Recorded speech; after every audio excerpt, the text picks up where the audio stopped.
Que el Señor les bendiga, amados hermanos. Estamos una vez más aquí, contentos, con gozo en el Señor, porque vamos a compartir una vez más la escuela dominical, deseando en el nombre de Jesús que sea de edificación, que podamos aprender en este día. Amén. En este día traemos un tema muy bonito, un tema muy importante, que se titula El futuro glorioso de Sión, y traemos un pensamiento central que dice: Dios actúa en su momento para recompensar y reprender, exaltar y humillar. Y un texto áureo que dice: porque Jehová ha elegido a Sión, la quiso por su habitación para sí. Salmos 132, 13. Nuestra lectura bíblica para esta lección está en Isaías, el capítulo 33, y estaremos leyendo del verso 10 al 21. Y dice así la lectura: Ahora me levantaré, dice Jehová, ahora seré exaltado, ahora seré engrandecido. Concebisteis hojarascas, rastrojo daréis a luz.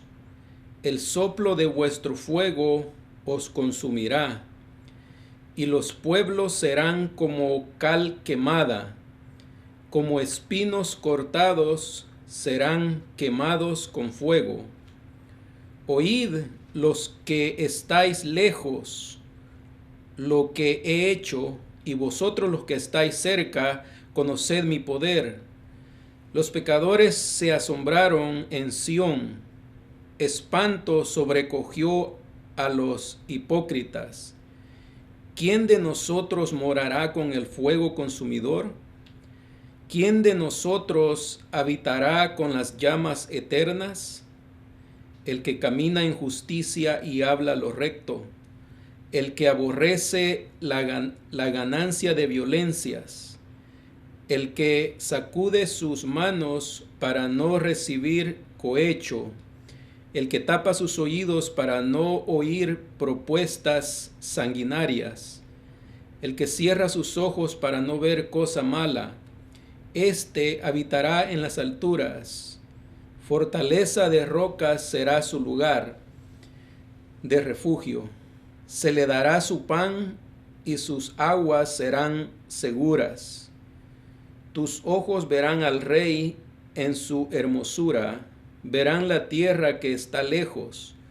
Tu corazón imaginará el espanto y dirá: ¿qué es del escriba? ¿Qué del pesador del tributo?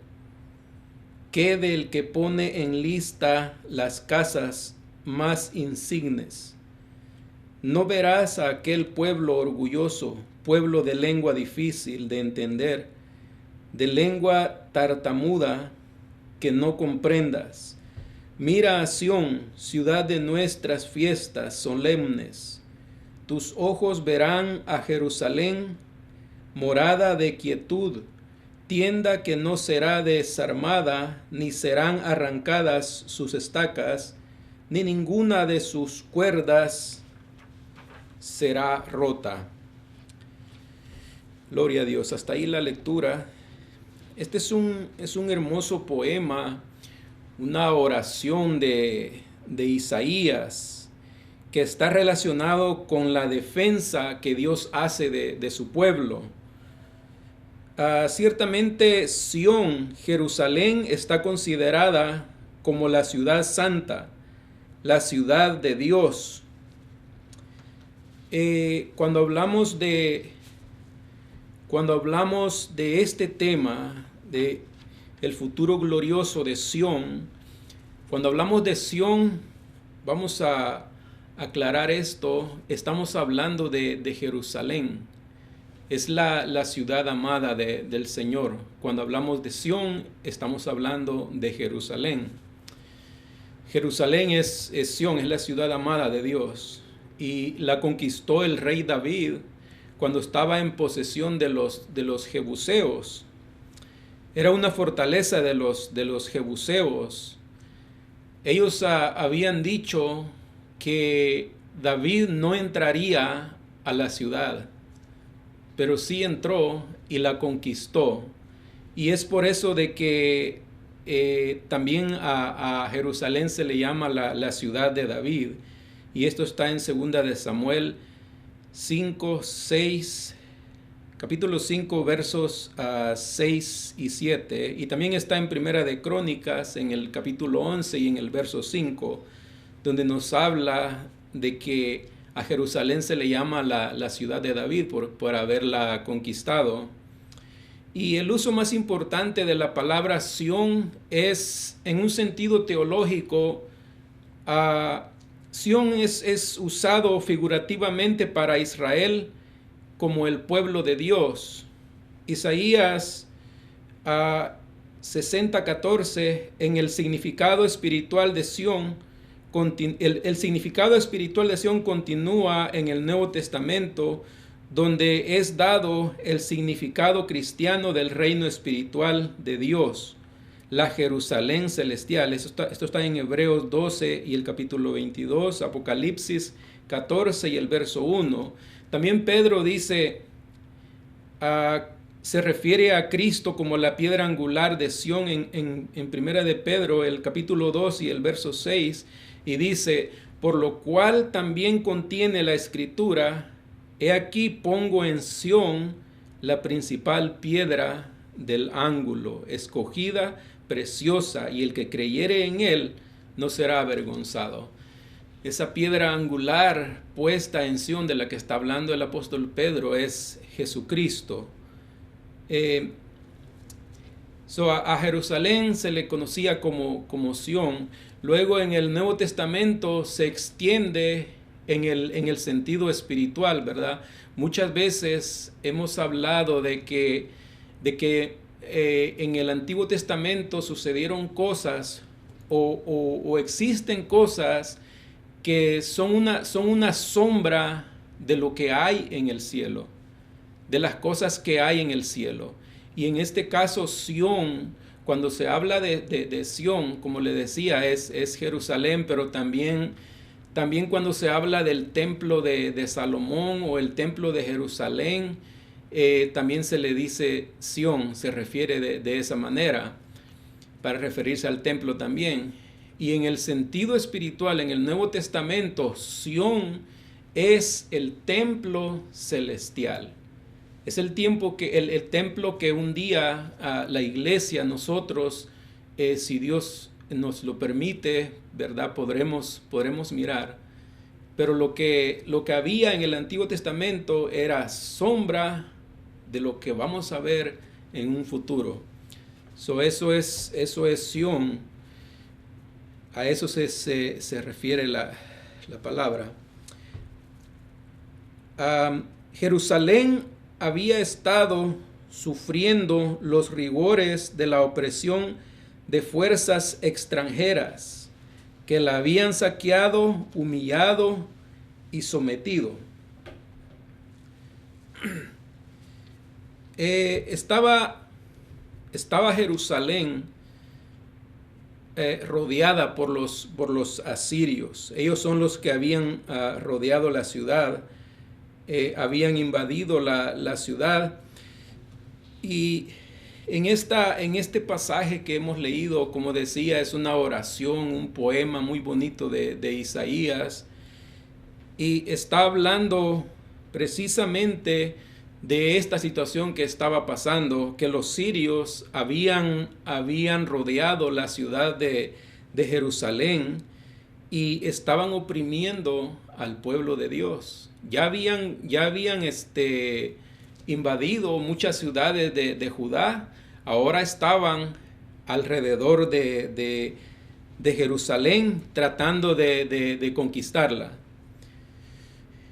Los asirios habían ocasionado esa gran devastación en aquella ciudad y sus moradores. Y sus moradores se sentían indefensos ante la fuerza enemiga. Como le decía, el imperio asiria había venido a Jerusalén para tomarla, y sus moradores de la ciudad se sentían temerosos porque Siria había crecido mucho. Su ejército era muy poderoso, sus armas eran muy poderosas, y su ejército era grande también, era poderoso y era grande en número, en soldados. Y era lógico que el pueblo de Jerusalén se sintiera temeroso, que sintieran miedo, ¿verdad? Porque Siria ya había ganado muchas naciones, porque de eso se componían los imperios. Comenzaban a conquistar ciudades, naciones, y así iban creciendo y se iban haciendo poderosos. Y en esta ocasión estaban tratando de tomar a Jerusalén, estaban tratando de tomar a Judá, que Judá era lo que se le conoce como el reino del sur. A mí siempre me gusta explicar esto, porque precisamente en esta ocasión se trata de Israel como el reino del norte, y Judá el reino del sur. En otras lecciones hemos explicado, y siempre me gusta repetirlo, porque cuando estamos leyendo el pasaje que estemos leyendo, siempre se refiere a Judá o se refiere a Israel como el reino del norte. El reino del norte se componía de 10 tribus, y la tribu más importante era la tribu de Efraín, la más grande y la más fuerte y la más importante. Por eso la Biblia, cuando se refiere a esas 10 tribus del reino del norte, muchas veces dice Efraín o la casa de Efraín, para referirse a las 10 tribus que se habían separado ¿verdad? Son 12 tribus los hijos de Israel. De las 12 tribus se habían separado 10. A 10 tribus se les considera el reino del norte, y Judá y Benjamín son las otras 2 tribus que quedaron solas. Esto sucedió cuando murió el rey Salomón. Su hijo le sucedió, él reinaba en Israel, pero como la gente no lo quería, porque Salomón les había prometido que les bajaría el impuesto, y cuando él murió y no lo hizo, la gente pensaba que su hijo, al tomar el poder, su hijo lo iba a hacer, pero su hijo tampoco lo hizo. Entonces la gente se molestó mucho con el hijo de Salomón.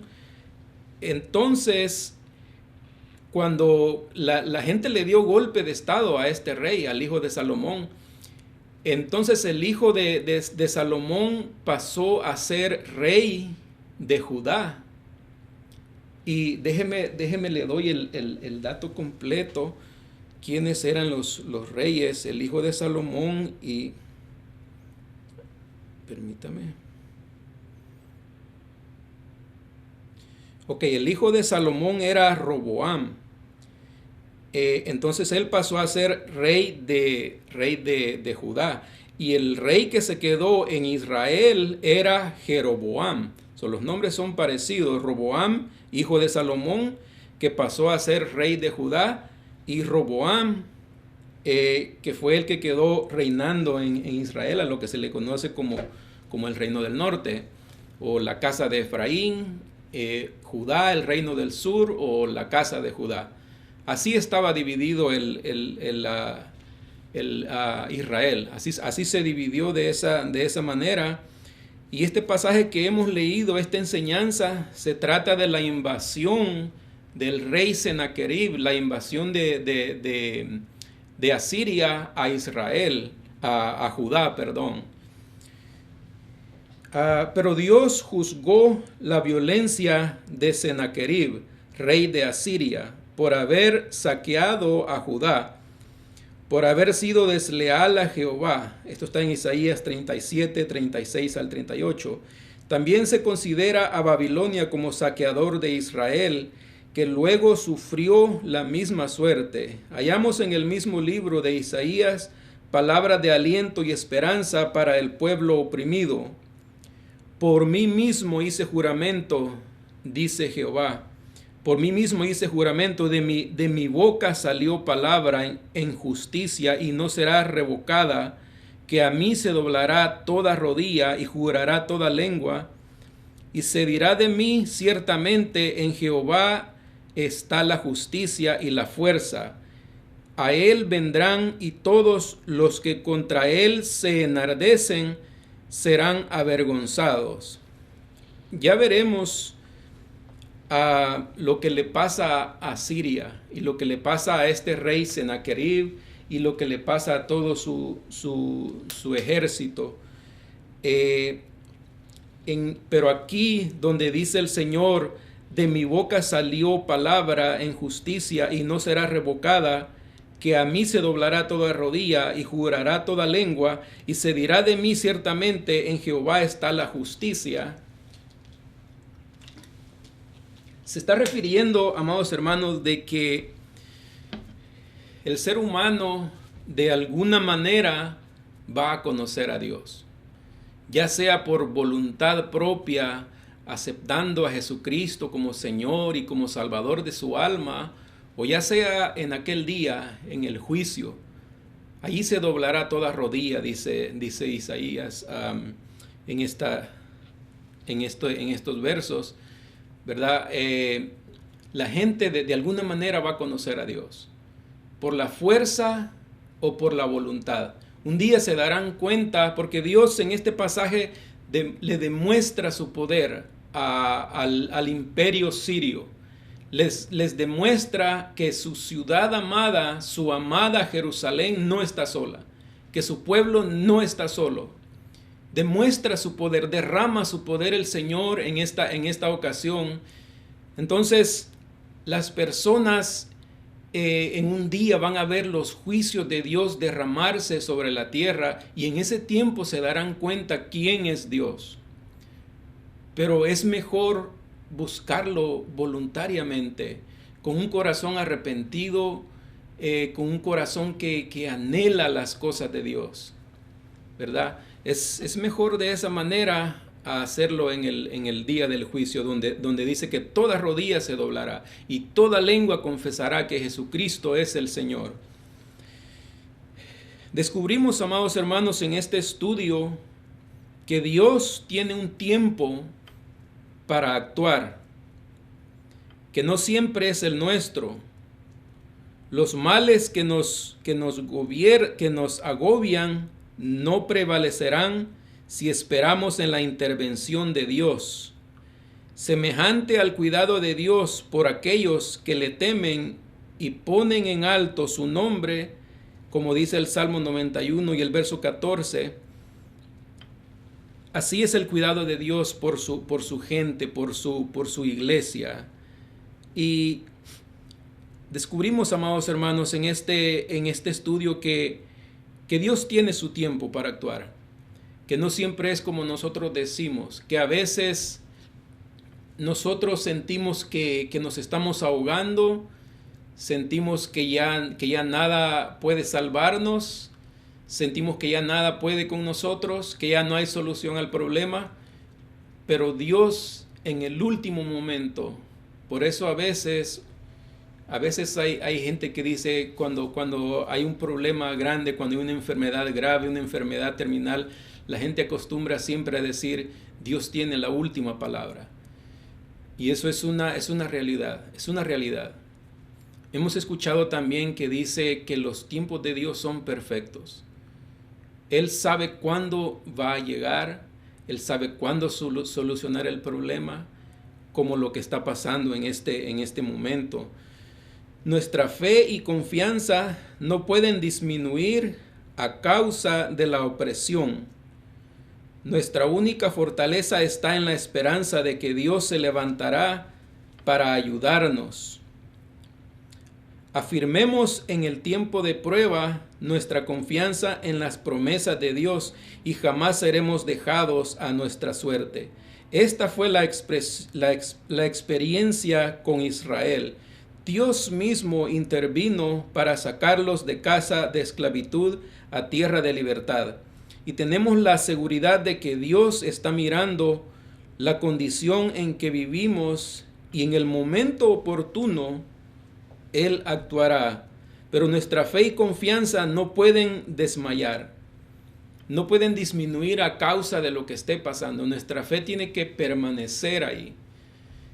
Tenemos que mantenernos confiados de que de un momento a otro Dios va a actuar. Dios se va a levantar, como lo dice en este verso, en el verso 1, que dice, en el verso 10, perdón, de Isaías 33 que hemos leído, el verso 10 dice, ahora me levantaré, dice Jehová, ahora seré exaltado, ahora seré engrandecido.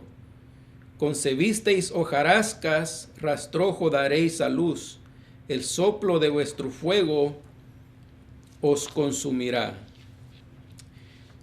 Esa es la confianza, amados hermanos, que nosotros debemos tener, de que de un momento a otro Dios va a actuar. Dios va a tomar control de la situación. Y vamos a ver bien lo que está pasando aquí, cómo el reino de Judá está temeroso, están temblando de miedo por lo que está pasando. Como le decía, ya habían invadido muchas otras ciudades de Judá y tenían rodeado a Jerusalén. Pero Dios actuó, como dice aquí, ahora me levantaré, dice el Señor actuó a tiempo. El anuncio de que Dios toma acción primordialmente para exaltar su nombre llena de esperanza el corazón de su pueblo. La paciencia divina había soportado la idolatría y la profanación de los lugares sagrados por parte de los invasores. Tus enemigos vociferan en medio de tus asambleas. Han puesto sus divisas por señales. Se parecen a los que levantan el hacha en medio de tupido bosque. Han puesto a fuego tu santuario. Han profanado el tabernáculo de tu nombre, echándolo a tierra, dice el Salmo 74. Un Dios celoso de su nombre, que había prohibido inclusive usar su nombre en vano, no podía tolerar la insolencia de quienes blasfemaban ese nombre con palabras en medio de su pueblo. La paciencia de Dios se había agotado porque estas personas, estas tropas asirias que habían llegado, estaban blasfemando contra Dios. No solamente estaban ofendiendo al pueblo de Dios, sino que estaban blasfemando el nombre de Dios. Entonces, Dios se había molestado con Israel, se había molestado porque Israel se había olvidado de Dios. Se habían alejado de Dios, se habían dedicado a la idolatría, a adorar los dioses de otras naciones, las costumbres de otras naciones, y se habían olvidado de Dios. Se habían convertido en un pueblo idólatra. Dice en una parte de la Biblia, creo que está en Segunda de Crónicas, que hasta adoraban la serpiente que Moisés levantó en el desierto. Se recuerdan que Dios le dijo a Moisés que levantara una serpiente de bronce y que todos los que miraran a la serpiente iban a ser sanados de las picaduras de las serpientes en el desierto. Y en ese tiempo el pueblo entendió de que esa serpiente era como una medicina, que el poder no estaba en la serpiente, sino que ellos reconocían que era el poder de Dios que les sanaba, que Dios le había dicho a Moisés que levantara esa serpiente, pero el pueblo de ese tiempo reconocía que era Dios quien obraba. Pero en este tiempo del que estamos hablando, el pueblo de Israel se había perdido. se había alejado de las cosas de Dios, habían abandonado el templo, habían abandonado las costumbres, las fiestas que se celebraban, ya no las estaban celebrando. La fiesta pascual del Cordero Pascual, se recuerdan que Israel celebraba la fiesta de la Pascua, que les recordaba cuando ellos salieron de Egipto. Era una fiesta muy importante, era una fiesta sagrada. Y el pueblo de Dios se había olvidado de esas fiestas. Se habían alejado completamente de Dios. Se habían apartado de las cosas sagradas. Se habían apartado de las cosas sagradas, y en medio de ese distanciamiento con Dios del pueblo de Israel, no solamente de Judá, sino que también Israel había hecho lo mismo, ¿verdad? Se habían alejado de Dios. En medio de ese alejamiento, de ese distanciamiento, de esa situación de no querer nada con Dios, en esa situación aparece un rey llamado Ezequías. Y este rey fue de gran bendición para Israel. Fue para Judá, perdón. Fue de gran bendición porque Ezequías hace una reforma. El templo estaba abandonado, Israel no estaba celebrando las fiestas sagradas, no querían nada con Dios. Y por eso es que Dios se había molestado, porque Israel o Judá iban en pos de dioses ajenos. Se habían hundido mucho en la idolatría. Adoraban a los dioses que adoraban las otras naciones, y hasta habían llegado a pasar sus hijos por el fuego, como lo hacían las otras naciones, sacrificando a sus hijos para los dioses paganos. Era bien terrible lo que estaba pasando, y Dios se había molestado mucho. Y Siria era un imperio que estaba creciendo y conquistaba naciones y naciones, y conquistaba muchas naciones. Y en este momento le tocaba a Judá. Habían venido a Judá a querer tomarla. Ya habían tomado otras ciudades de Judá, y ahora querían tomar Jerusalén. La tenían rodeada. Entonces Dios estaba molesto, por eso permite esa situación.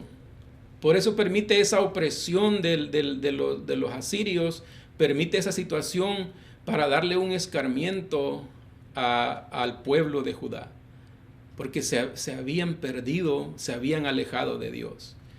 A veces Dios permite ciertas situaciones en nuestras vidas, como lo que está pasando aquí, porque a veces le hemos ofendido, porque a veces hemos pecado contra Él, y a veces van a llegar situaciones así a nuestra vida, en el momento que hasta vamos a sentir que el agua nos está llegando al cuello, y que no hay nada que nos salve, que nada puede quitarnos la dificultad que estamos atravesando.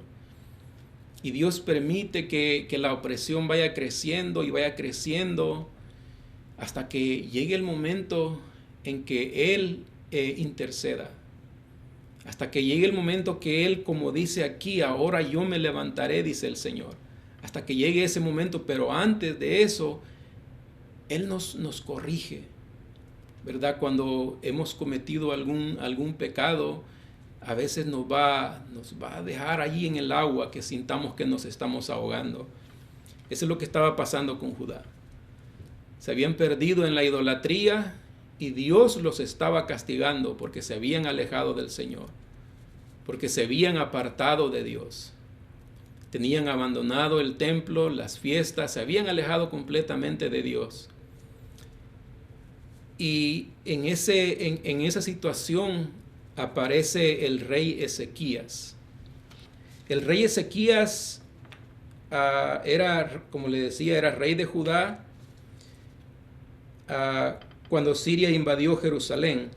Ezequías había sucedido a su padre Acaz, y fue el 13º rey del reino de Judá. Reinó entre el 715 al 687 antes de Cristo. Algunos dicen de que él comenzó a reinar antes porque él era hijo de Acaz. Acaz era rey de Judá, y Ezequías, su hijo, se dice que él le ayudaba a su padre. Le ayudaba a su padre. Entonces el dato que tenemos es de que Ezequías comenzó a reinar en el 715 antes de Cristo. Pero algunos, como les decía, algunos dicen que fue antes de eso, pero no, porque se encuentra una cita en Segunda de Reyes que se cree que comenzó a reinar antes del 715, pero algunos creen que solo asistía a su padre. Había una costumbre de los reyes que cuando se hacían viejos, ellos gobernaban junto con sus hijos.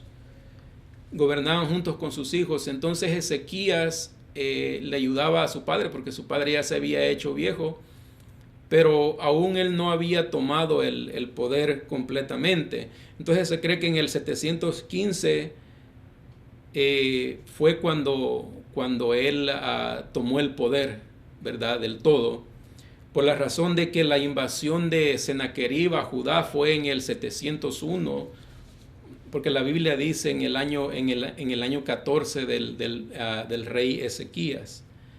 Entonces Ezequías, su padre Acaz, fue un rey idólatra, se perdió en idolatría también. Fue un rey malo, podríamos decir, porque se contaminó, se contaminó con los ídolos. Entonces Ezequías no siguió el mismo camino del padre. Ezequías, el hijo de Acaz, el rey de Judá, la Biblia dice de que fue un rey recto ante los ojos de Dios, dice que hizo lo bueno ante Dios. Y qué importancia tuvo en este momento cuando llega Ezequías, porque Jerusalén, la ciudad amada de Dios, estaba siendo invadida por los asirios, y era importante de un hombre con ese carácter, de un hombre con esa espiritualidad, con esa conciencia y con esa cercanía a Dios, con esa relación con Dios, un hombre que temía a Dios. Era necesario alguien así para que pudieran soportar lo que les estaba pasando. Entonces Ezequías hace una reforma. Él hace una reforma. Israel había abandonado el templo, habían cerrado las puertas, no había sacrificios, no había culto, no había servicio a Dios. Los levitas no estaban haciendo nada porque el templo estaba fuera de función. No estaba funcionando, no estaban haciendo nada. Y aparece Ezequías y hace una reforma. Él dice, esto no está bien, vamos a acercarnos a Dios, vamos a abrir el templo, los lugares sagrados, los lugares santos, y vamos a adorar al Dios vivo. Vamos a adorar al Señor. Entonces esa reforma ayudó para que el Señor interviniera en ese momento lo que estaba pasando. Ezequías le hizo frente a esa invasión de Asiria, le hizo frente, y no tenía un ejército poderoso, no tenía un buen ejército. Allí en Isaías, en el capítulo 36, encontramos unos números, del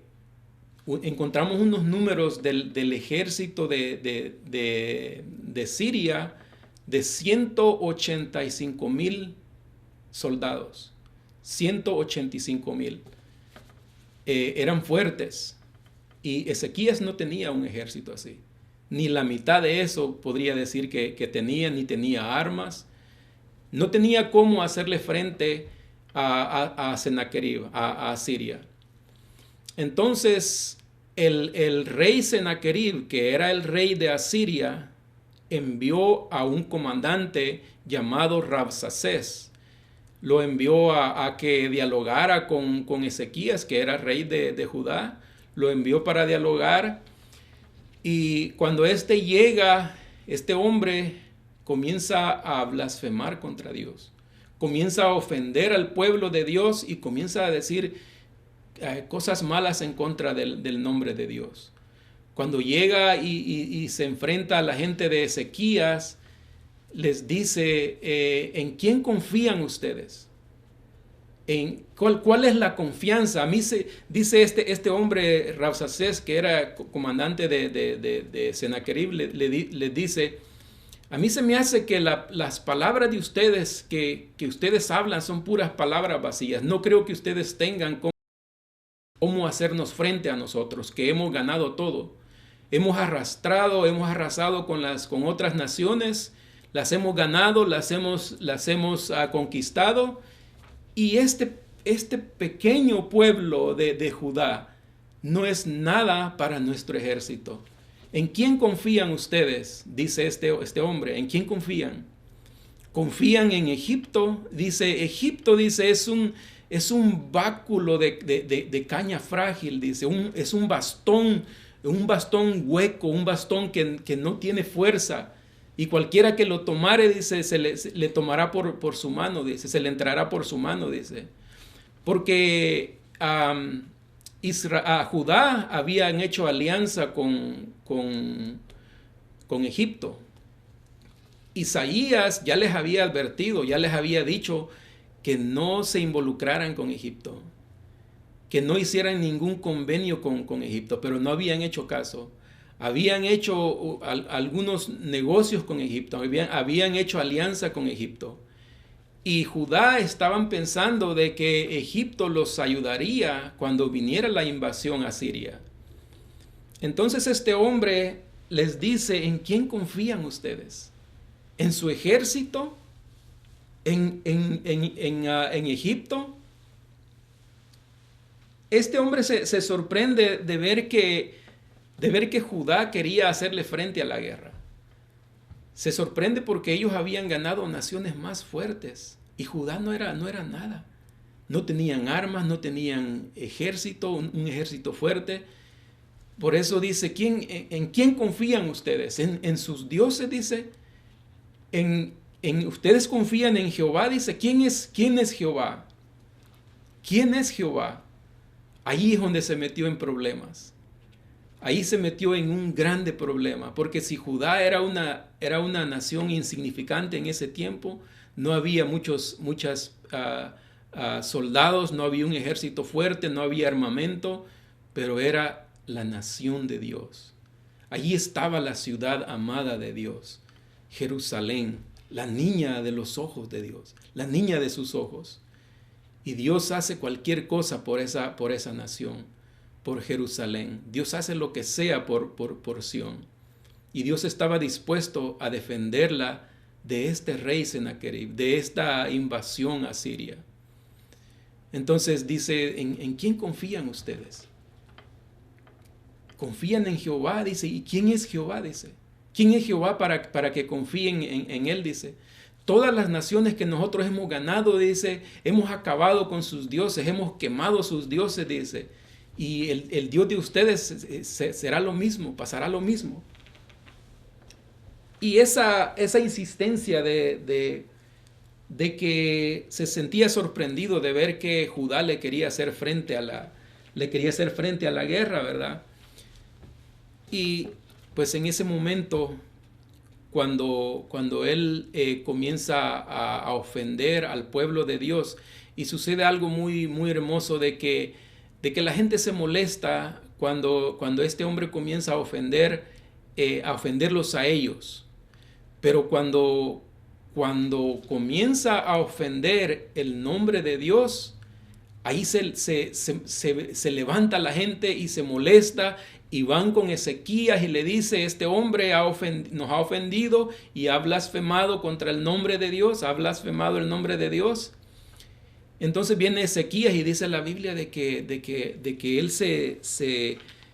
allí dice se vistió de cilicio, se indignó de lo que estaba pasando. Y viene Ezequías y le dice al pueblo que no digan nada, que se queden callados, que no le respondan a este representante de Sennacherib. Le voy a leer Isaías, donde habla de este hombre. En el capítulo 36 de Isaías dice: aconteció en el año 14 del rey Ezequías. Por eso decíamos que Ezequías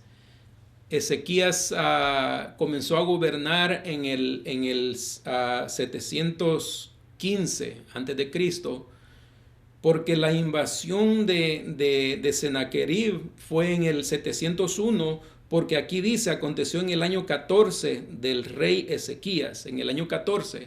O sea, habían pasado 14 años de que ya había gobernado Ezequías sobre Judá, y en el 701 sucede la invasión de Sennacherib.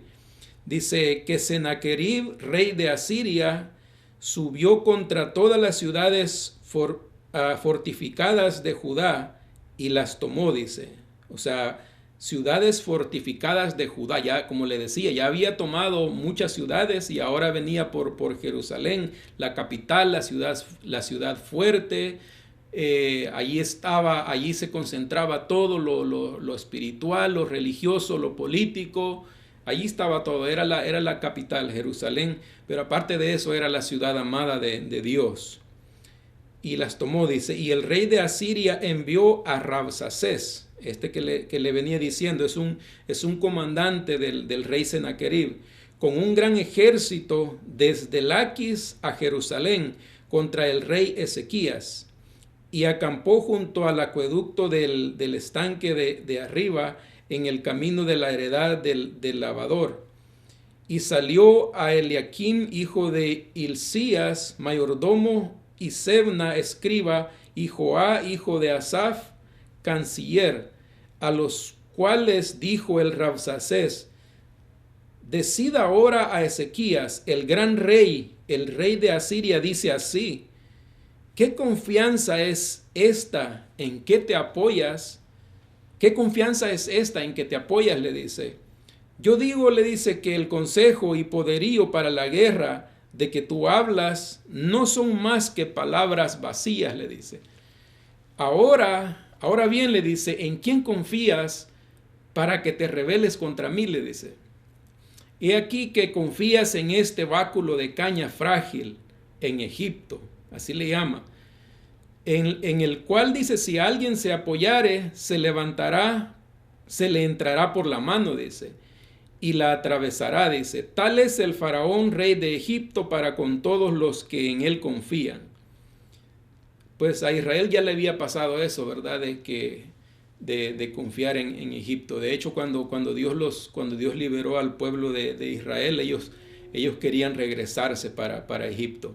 Y dice, y si me decís, fíjese bien, el 7 dice, y si me decís, en Jehová nuestro Dios confiamos, y dice, ¿no es este aquel cuyos lugares altos y cuyos altares hizo quitar Ezequías, y dijo a Judá y a Jerusalén, delante de este altar adoraréis? Ahora pues yo te ruego que des rehenes al rey de Asiria, mi señor, y yo te daré 2000 caballos, si tú puedes dar jinetes que cabalguen sobre ellos. Este hombre estaba negociando con Ezequías. Entre comillas, él quería evitar la guerra. Él quería evitar una matazón de gente. Quería evitar tomarla por la fuerza y está seduciendo a Ezequías.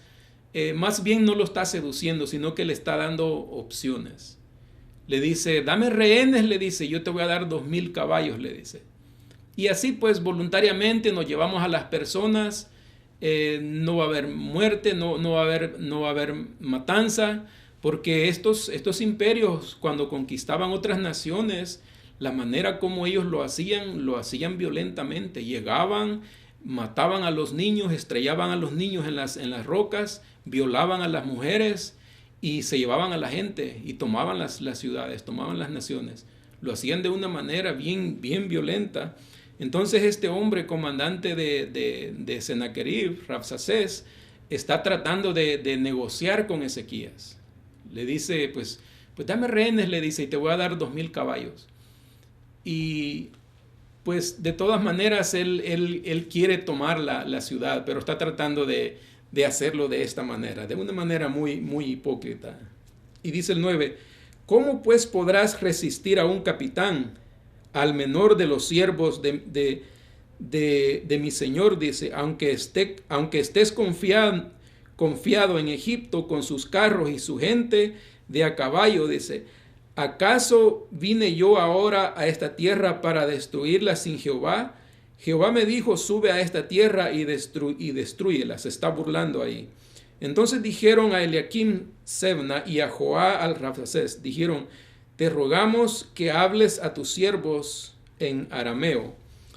Vamos a leer el 37 también.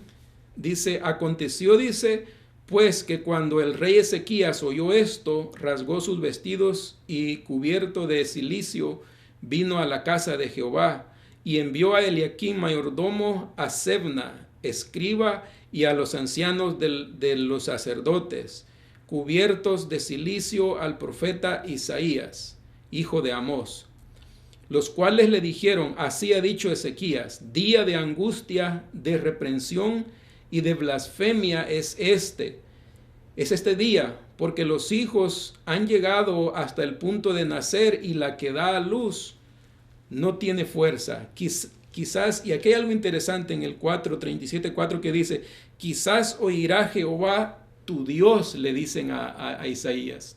Ni siquiera dice nuestro Dios, sino que le dice, quizás oiga Jehová tu Dios, le dice.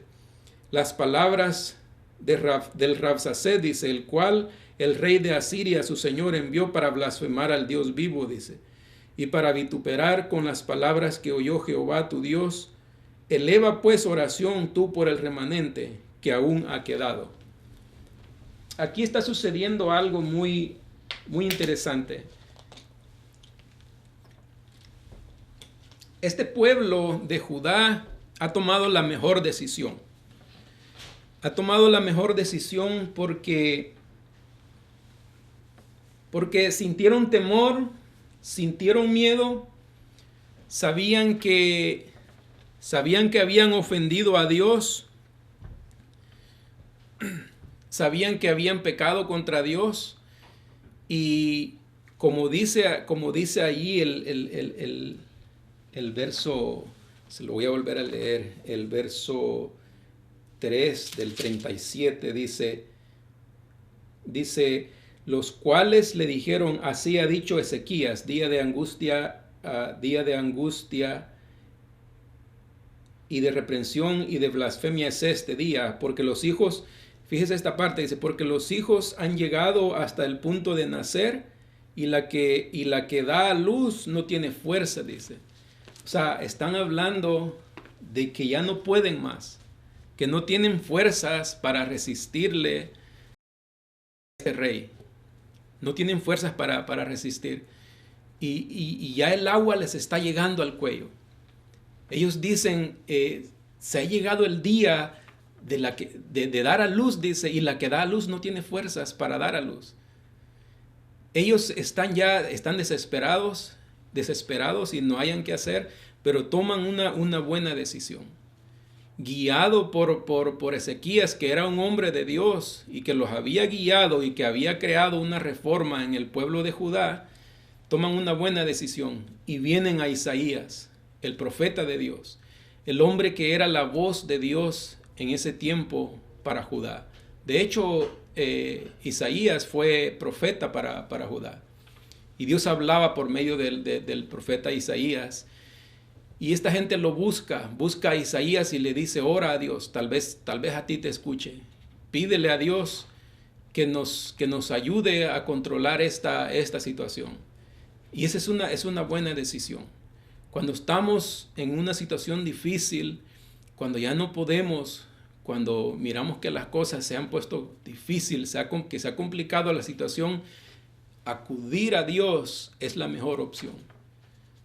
No hay nada más maravilloso que eso, no hay nada más sabio que eso, que acudir a Dios cuando la situación está complicada, cuando ya no podemos, cuando ya no nos quedan fuerza.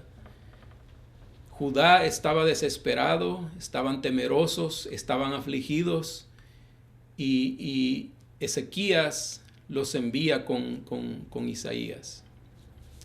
Y allí es donde viene la palabra de Dios. Allí es donde fluye la palabra de Dios por medio de Ezequías. Y Isaías le dice a esta gente, díganle a Ezequías que no tema, que no se amedrente, que no tenga miedo. Dice Isaías hablando en profecía, diciendo que Dios pondría un espíritu en Sennacherib y que ese espíritu iba a escuchar un rumor de su tierra y que por medio de ese rumor él iba a regresar a su tierra. Y que estando en su tierra, él iba a ser muerto a espada. Y sucedió cabal como Isaías lo dijo, como Isaías lo profetizó. Aquel ejército tan poderoso, tan fuerte, con un armamento tremendo, ese ejército fue destruido por la mano de Dios. Dios derramó su poder, defendió a su amada Sión, a su amada Jerusalén, no los dejó perecer. Dios tomó acción. De hecho, aquí cuando dice el versículo 10, ahora me levantaré, dice Jehová, eso significa que Dios toma acción en ese momento. Porque nada les podía salvar, nadie más les podía salvar. Y el verso 11 dice, concebisteis hojarascas, rastrojo daréis a luz, el soplo de vuestro fuego os consumirá. Fíjese bien, el mismo fuego, la misma llamarada que ellos levantaron, esa llamarada les quemó a ellos. Dice, y los pueblos serán como cal quemada, dice, como espinos cortados serán quemados con fuego. Oíd los que estáis lejos lo que he hecho, y vosotros los que estáis cerca, conoced mi poder, dice. Aquí Dios derrama su poder. Dios actúa. Aquella ciudad de Jerusalén, aquel estado, aquel reino de Judá, que se sentía temeroso en ese momento y que no podía hacerle frente a las tropas asirias, Dios interviene, Dios toma acción y dice, concebisteis hojarascas, rastrojo daréis a luz, el soplo de vuestro fuego os consumirá. La Biblia dice que lo que sembramos, eso mismo cosechamos. Eso sembró Asiria, el rey Sennacherib, y eso mismo cosechó. Los que lo mataron fueron sus hijos, lo mataron a espada. Ellos mismos lo mataron al rey. No se puede, nadie puede meterse con Dios. Hay personas que juegan con Dios. Hay personas famosas, personas importantes que juegan con Dios y no pasa nada en el momento, pero de un momento a otro viene el juicio de Dios. Y si no sucede en esta vida, allá en la otra vida, cuando sea el juicio de Dios, esa gente será condenada. Serán condenados por blasfemar contra Dios. Y esas cosas las miramos hoy en día. Hemos visto a personas muy influyentes de la comunidad homosexual ofender a Dios. Hemos visto personas que defendiendo su matrimonio homosexual dicen, ¿qué es la Biblia? Dicen, ¿quién es Dios para que me prohíba casarme? Hemos visto a esa gente ofender a Dios. Pero Dios un día se levantará, así como se levantó aquí contra este rey Sennacherib. Se levantará y tomará acción, y esta gente que se ha burlado de Dios, en ese día verán el juicio de Dios. Eso no se va a quedar así. Las cosas que suceden hoy en día, la gente que ofende a Dios hoy en día, la gente que se mete con Dios, porque aquí está hablando de un imperio, está hablando en contra de un rey que es juzgado en ese tiempo, es juzgado, es destruido por el ángel de Jehová en ese tiempo. Pero no es solamente en contra de esa nación de Siria, no es solamente en contra de ese rey, sino en contra de todo aquel que blasfema contra Dios. El pastor John MacArthur dice que hay personas que le sacan la lengua a Dios. Y es cierto, hay mucha gente que hace eso. Hay muchas personas que ofenden a Dios. Pero eso no se va a quedar así. Va a haber un día que van a tener su retribución. Así como dice aquí, concebisteis hojarascas, rastrojo daréis a luz, el soplo de vuestro fuego os consumirá. Las mismas llamas que ellos levantaron, esas mismas llamas les va a quemar en ese día. Esta historia de la que habla aquí el profeta Isaías termina cuando el ángel de Jehová mata a 185,000 soldados sirios. La Biblia dice que el día siguiente, cuando se levantaron por la mañana, había 185,000 soldados sirios muertos. ¿Se imagina usted esa cantidad? ¿Ha visto usted un estadio de fútbol o un escenario donde se concentran 100,000 personas? Es una buena cantidad, pero no son 100,000, son 185,000 personas que estaban muertas. La Biblia dice que los mató el ángel de Jehová. Había cuerpos por todos lados. Dios tomó justicia. Dios se levantó, Dios defendió su ciudad, defendió a Jerusalén, defendió a Sión, y Sión prevaleció y prevalece y prevalecerá. Porque en el sentido espiritual, Sión, el futuro glorioso de Sión está en el cielo. El futuro glorioso de Sión, como dice el tema, está allá en el cielo, la nueva Jerusalén. Eso será hermoso. No la pudo destruir nadie, ni Sennacherib, ni Babilonia. Nadie la pudo destruir, ni todos los que le hacen la guerra hoy a Israel no lo podrán destruir. Porque Dios ama esa nación. Dios ama la ciudad de Jerusalén. Fue conquistada por David, el rey David, un hombre conforme al corazón de Dios. Y es la ciudad de Dios, la nueva Jerusalén. Dios toma venganza en ese tiempo, mata a esos soldados sirios, y luego donde dice concebisteis hojarascas, rastrojo daréis salud, dice, se está refiriendo también de que lo mismo que ellos, es en el verso 1 de Isaías 33, deje leerlo, ya vamos a terminar. Del verso 33 dice, ay de ti, dice, que saqueas y nunca fuiste saqueado, dice, que haces deslealtad, bien que nadie contra ti la hizo, dice. Cuando acabe de saquear, dice, fíjese bien, cuando acabe de saquear, serás tú saqueado. Y cuando acabe de hacer deslealtad, se hará contra ti, dice. Así como tú estás saqueando hoy a Judá y a todas estas naciones, de esa manera tú también serás saqueado. Eso va en contra de Siria, en contra de Sennacherib. Así como tú estás saqueando, como has saqueado muchas ciudades, tú también lo serás. Y pronto se cumplió eso, porque después de todo esto, Siria vino a ser parte de Babilonia, el nuevo imperio babilónico. ¿Y qué pasó con ellos? Desaparecieron y Babilonia tomó el lugar. La palabra de Dios se cumple. Se ha cumplido cosas que el Señor ha dicho y se sigue cumpliendo. Nadie se mete con Israel. Hemos visto casos.